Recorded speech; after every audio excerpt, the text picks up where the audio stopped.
मुझे झूठ बोलने की आदत नहीं है। मुझे गाली देने की आदत नहीं है। उसे देर से आने की आदत नहीं है। उसे लड़ने की आदत नहीं है। तो इन हिंदी सेंटेंसेस को कैसे आप नेचुरली इंग्लिश में एक्सप्रेस कर सकते हो, ये जानने के लिए आपको वीडियो को लास्ट तक देखना है। और इस वीडियो में मैं आपको स्ट्रक्चर समझाऊंगा, कॉन्टेक्स्ट को समझाऊंगा, सिचुएशन को समझाऊंगा अच्छे से, ठीक है। ऑल्टरनेटिव्स बताऊंगा ताकि आपका कॉन्फिडेंस बढ़े और हेजिटेशन रिमूव हो जाए, ठीक है। और एग्जाम्पल सेंटेंसेस दूंगा ताकि आप अच्छे से स्ट्रक्चर को समझ सको, ठीक है, और अपने डेली कॉन्वर्सेशंस में यूज़ कर सको, ठीक है। So let's get started with the video. So सबसे कॉमन स्ट्रक्चर है इन हिंदी सेंटेंसेस को एक्सप्रेस करने के लिए, इन एक्सप्रेशंस को। सबसे पहले आपको सब्जेक्ट का यूज़ करना है, उसके बाद इज़, एम आर, अगर ये प्रेजेंट में है आप वॉज वर्ब का भी यूज़ कर सकते हो, विल बी का भी यूज़ कर सकते हो। Not in the habit of, क्योंकि मैं आदत ना होने की बात कर रहा हूँ। अगर आदत है तो नॉट को रिमूव कर दो और इन द हैबिट ऑफ लगा दो, उसके बाद वर्ब की आईएनजी फॉर्म, ठीक है। तो ये इसका स्ट्रक्चर है, ठीक है। ऑल्टरनेटिव्स देख लेते हैं, ऑल्टरनेटिव्स भी देखेंगे और सबसे पहले कॉन्टेक्स्ट को समझते हैं, क्योंकि कॉन्टेक्स्ट को समझना क्यों ज़रूरी है पहले ये भी जान लो, ठीक है।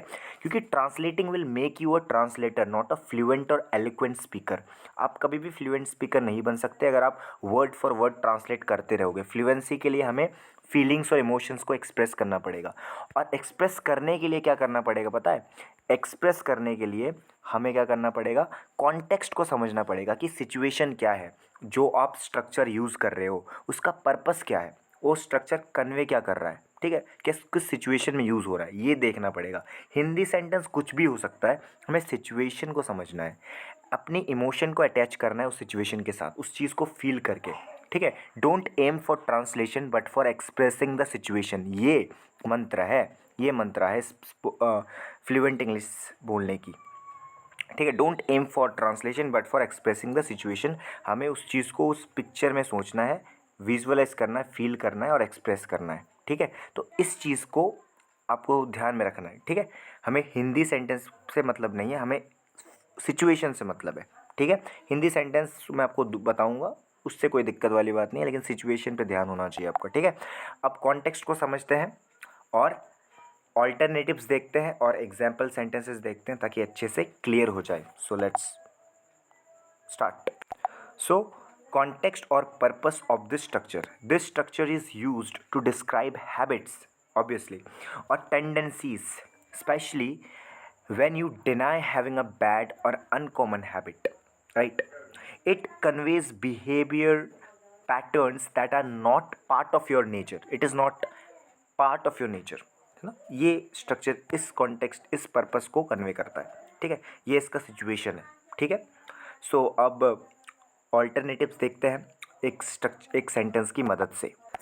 तो हमारा पहला सेंटेंस है जिसकी मदद से मैं आपको ऑल्टरनेटिव्स बताऊंगा, वो है मुझे झूठ बोलने की आदत नहीं है। फोकस किस पे है? हैबिट और निगेशन, ठीक है। सो मुझे झूठ बोलने की आदत नहीं है। मोस्ट कॉमन स्ट्रक्चर क्या है जो मैंने आपको बताया ऊपर? आई am not in the habit of lying. I am not in the habit of lying. I don't lie. I am not in the habit of lying. अब कुछ ऑल्टरनेटिव्स देखते हैं। अब इसी सेंटेंसेस को मैं 4 तरीके से बोल के बताऊंगा आपको, ठीक है। ये है ऑल्टरनेटिव्स, इससे आता है कॉन्फिडेंस, ठीक है। सो पहला ऑल्टरनेटिव है 4 नेचुरल ऑल्टरनेटिव्स में से, आई don't usually lie. I don't usually lie, context क्या है? Expresses truthfulness in behaviour. Second alternative, lying isn't something I do.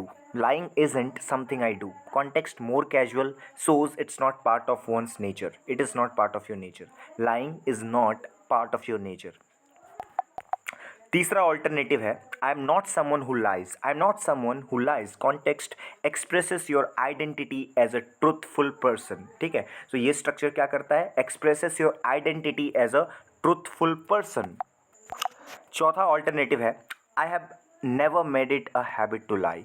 I have never made it a habit to lie, या फिर I have never developed a habit to lie, ठीक है। Context highlights that lying was never a repeated action for you. It was I mean it was never a repeated action for you, right. So अब कुछ example sentences देखते हैं और ताकि अच्छे से क्लियर हो जाए। पहला एग्जाम्पल सेंटेंस है मुझे गाली देने की आदत नहीं है। मुझे गाली देने की आदत नहीं है। I am not in the habit of abusing others. I am not in the habit of abusing others. Right, इस पे आपको फोकस करना है, not in the habit of. ठीक है. कॉन्टेक्स्ट क्या है? You don't use foul language. You don't use foul language. So I'm not in the habit of using foul language. Foul language आप यूज़ नहीं करते. You don't abuse, right? दूसरा example sentence है, मुझे किसी को नीचा दिखाने की आदत नहीं है.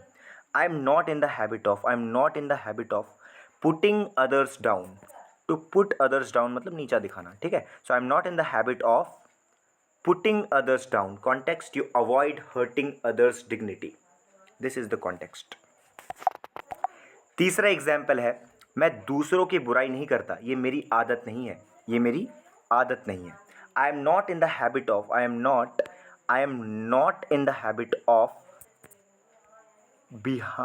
talking behind people's backs.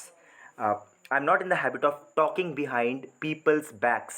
You value honesty and respect. ये context है. ठीक है, ये context है. चौथा एग्जाम्पल है, उसे देर से आने की आदत नहीं है. He is not in the habit of arriving late. Context, he is usually punctual. पांचवा एग्जाम्पल सेंटेंस है, मुझे हमें हर बात पर गुस्सा होने की आदत नहीं है. We are not in the habit of getting angry over everything. Context, you are calm and composed people. छठा एग्जाम्पल है, मुझे मदद मांगने की आदत नहीं है. I am not in the habit of asking for help. Context, you are independent. That's why you are not in the habit of asking for help, because you are independent. This is the context. इस sentence को बोलने के पीछे का ये है इसका situation कि आप इंडिपेंडेंट हो. That's why you are not in the habit of asking for help. सातवां एग्जाम्पल है, उसे बहाना बनाने की आदत नहीं है. मुझे नहीं. ही is in the habit of, जैसे कि मैंने बताया कि अगर आपको बोलना है किसी की आदत है तो नॉट रिमूव कर दो. So he is in the habit of making excuses. I am not. मुझे आदत नहीं है यार. I am not. I don't usually make excuses, right? So context, you draw a clear contrast in behavior, right? ये इसका context है. You draw a clear contrast in behavior कि he is in the habit of making excuses, I'm not. आठवां example है, मुझे दूसरों से जलने की आदत नहीं है ना. I am not in the habit of being jealous of others. Context क्या है? You are not a jealous type, है ना. You are not a jealous type. आपको जलन नहीं होती, उल्टा आपको खुशी होती है, right. So you are not a jealous type. You are in the habit of being, you are not in the habit of being jealous of others. In fact, you get happy.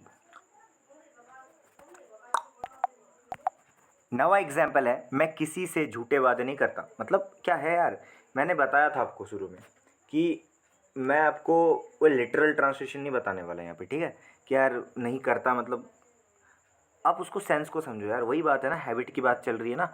मैं किसी से झूठे वादे नहीं करता. आदत नहीं है मेरी ये. ठीक है. I am not in the habit of making false promises. Context क्या है? Shows sincerity and trustworthiness. ठीक है. 10वां और आखिरी एग्जाम्पल है, मुझे बार बार बहस करने की आदत नहीं है. I am not in the habit of arguing again and again. Context, you avoid unnecessary conflicts. So you avoid unnecessary conflicts. This is the situation, right? This is the purpose behind, right, this structure, right? So आपका practice sentence है, मुझे बहाने बनाने की आदत नहीं है. तो इसको आपको ट्रांसलेट करके मुझे कमेंट में बताना है, एक्सप्रेस करके मुझे कमेंट्स में बताना है, और आपको 4 ऑल्टरनेटिव्स का यूज़ करना है. ठीक है. अच्छा रहेगा, आपकी प्रैक्टिस हो जाएगी. ठीक है. सो आई होप आपको वीडियो पसंद आई है. अगर आपको वीडियो पसंद आई तो ऐसे इन्फॉर्मेटिव कंटेंट्स के लिए आप मेरे चैनल को सब्सक्राइब कर सकते हो. वीडियो अगर पसंद है वीडियो को लाइक कर सकते हो. अपने फ्रेंड्स के साथ शेयर ज़रूर करना. एक प्यारा सा कमेंट करना कि वीडियो कैसी लगी. Thank you so much for watching the video.